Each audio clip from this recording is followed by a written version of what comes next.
Every off season, it's kind of the same thing.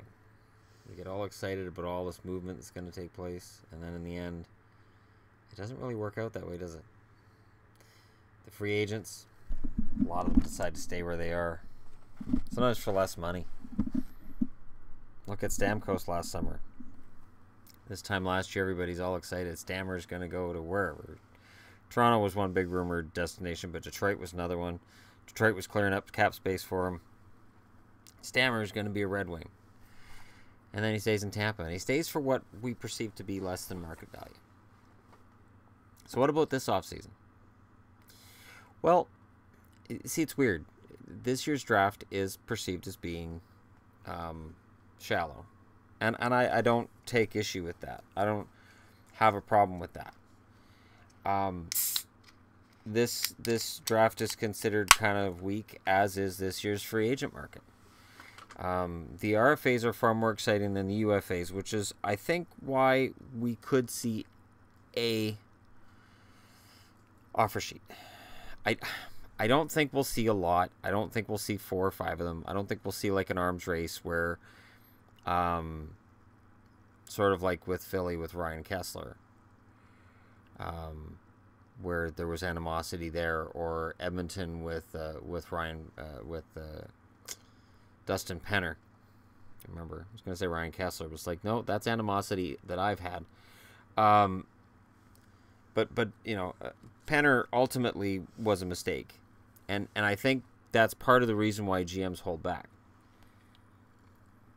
Let's take a look at Leon Draisaitl. Now, you could offer Leon Draisaitl the moon. You could offer him $7.5 million a year for 7 years, and Edmonton could look at that and go, I don't know, do we match? And maybe Edmonton in the end says that's a little too rich for our blood. Or let's say $8.5 million, something crazy. And you look at the Thomas Vanek deal, which Kevin Lowe made that happen too. And these things happen, or Philly with Shea Weber, where they tried to sign him for money that Nashville could not match. RFA contracts come out of nowhere. Ryan O'Reilly, Calgary, for instance, where O'Reilly would have had to pass waivers to join the Flames. But, these are small, quibbling little details you can't expect a GM to understand. And that's what cost him his job, ultimately. I still think that. But while the free agent market isn't great, there are RFAs out there that could justify an offer sheet or two. And it could lead to animosity. It could lead to a mistake. Pasternak in Boston's a good example of that. Is Pasternak that good? Or is Boston just very good at getting the most out of him? That's a question that I think is somewhat legitimate. Do I believe in Pasternak? Absolutely. I think he's a 30-goal scorer. But if he was signed, let's say as an RFA, as free agent, he's signed by Carolina or somebody else, do I think he'd necessarily fit into another team's top 6 and score at that same rate? I don't know. It's really hard to say with a young player. And it is hard to say with a player who's played for one organization, as Pasternak has.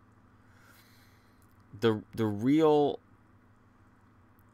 catalyst for the moves that I'm foreseeing, and the reason why I'm hyping them, and I tried not to hype them last year at this time. Much smaller list of viewers at that point, but I took it no less seriously. I kind of foresaw that we wouldn't see a lot of movement because we usually don't. And with expansion, that's going to change. There are moves that will be made before expansion to prevent an expansion team in Vegas getting the best players from another team that's caught with its pants down when the expansion draft rolls around. You're going to see after the expansion draft teams with decent draft picks saying, well, we don't think we're going to get a player who's going to play for us this year, and we need guys who are going to play for us this year, so they'll trade out of the first round. That's going to happen, I think. And then in free agency, yeah, the number of marquee free agents is low. And July 1st, we may be sitting here sort of shrugging and saying, well, it wasn't that great. But between now and July 1st, there's going to be buyouts. And usually there are surprise buyouts. Usually there are guys who get bought out. You go, wait, what? Why is he getting bought out?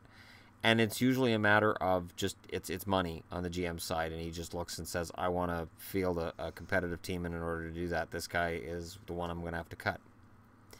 I foresee an offseason where a move like that and one offer sheet could really blow things up because of expansion being thrown in as well. Let's say Minnesota doesn't get a deal done, and Brodin ends up going as free agent, as the expansion pick to Vegas. So now they're down Jonas Brodin. Then July 1st rolls around, and without doing their due diligence, all of a sudden Michael Granlund gets signed to this huge offer sheet that Minnesota would be crazy to match. It could make for a very interesting summer, because then Minnesota's stuck trying to fill 2 holes on their roster that they didn't anticipate going to the offseason. Brodin and potentially Granlund. And I know, people always say to me, Shannon, it's not going to happen. There won't be an offer sheet. It's in the CBA that there can be. And I absolutely believe that at some point, some GM's going to pull the trigger again. There's just too much on the line here. And there's too many GMs fighting to keep their jobs next season for nobody to look at an offer sheet. Somebody somewhere is going to pick up a pen. They're going to pick up their phone. They're going to scribble down a number. And they're going to go, all right, this is what we're going to offer them. And the player's going to answer, or the agent's going to answer on the other end. Here, the amount being thrown at them. Try to contain their jubilation. And then we begrudgingly accept will be the answer. And from there, all hell breaks loose.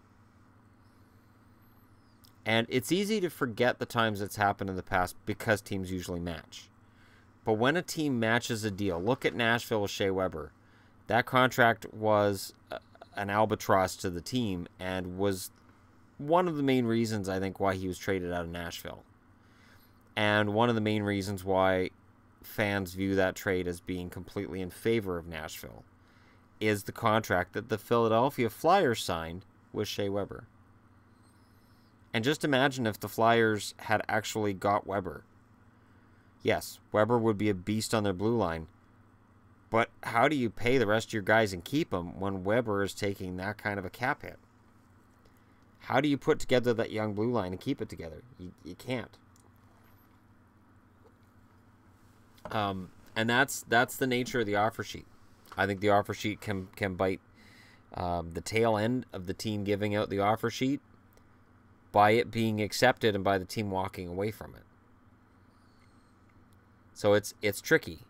So here's the question I have for you guys. Which player, you're a GM, you look at the RFA list, and you know Leon Draisaitl stands out on that list, Michael Granlund stands out on that list. Which guy are you looking at and saying, or Pasternak, I guess, in Boston too, trying not to be, total Boston fan here, but he does have a tremendous value right now. Which guy are you looking at and saying, I'm willing to risk losing 3 first-rounders, 4 first-rounders, however much I got to lose, if a team walks away from this deal, because I think this guy is worth it? Which player of the RFA market do you look at and say, I'm going to risk everything to bring that player to my team? Because that essentially is what you're doing. Because for GMs that sign these massive deals and manage to make a team back away and say, fine, take him, if that player doesn't work out for you, your career in that city is probably over, because you've now tied your team's finances to that team, or to that player, and you've tied your well-being to that player. So let me know what you guys think. How active do you think the offseason is going to be? I think it's going to be pretty active. I don't think it's going to be active in terms of major moves.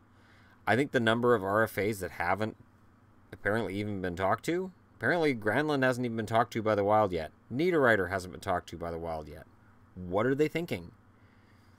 I'm not sure that Bo Horvat has been in contact with Jim Benning. And I'm not sure why the Canucks haven't got a deal done with Horvat. These guys are going to make a lot of money. And I believe they're worth a lot of money. we can debate Horvat's abilities probably till I'm blue in the face, but I'd just be called a homer or, you know, a bandwagoner or a guy who's just playing favorites because Horvat plays for my favorite team. Bo's got some serious talent at both ends of the ice.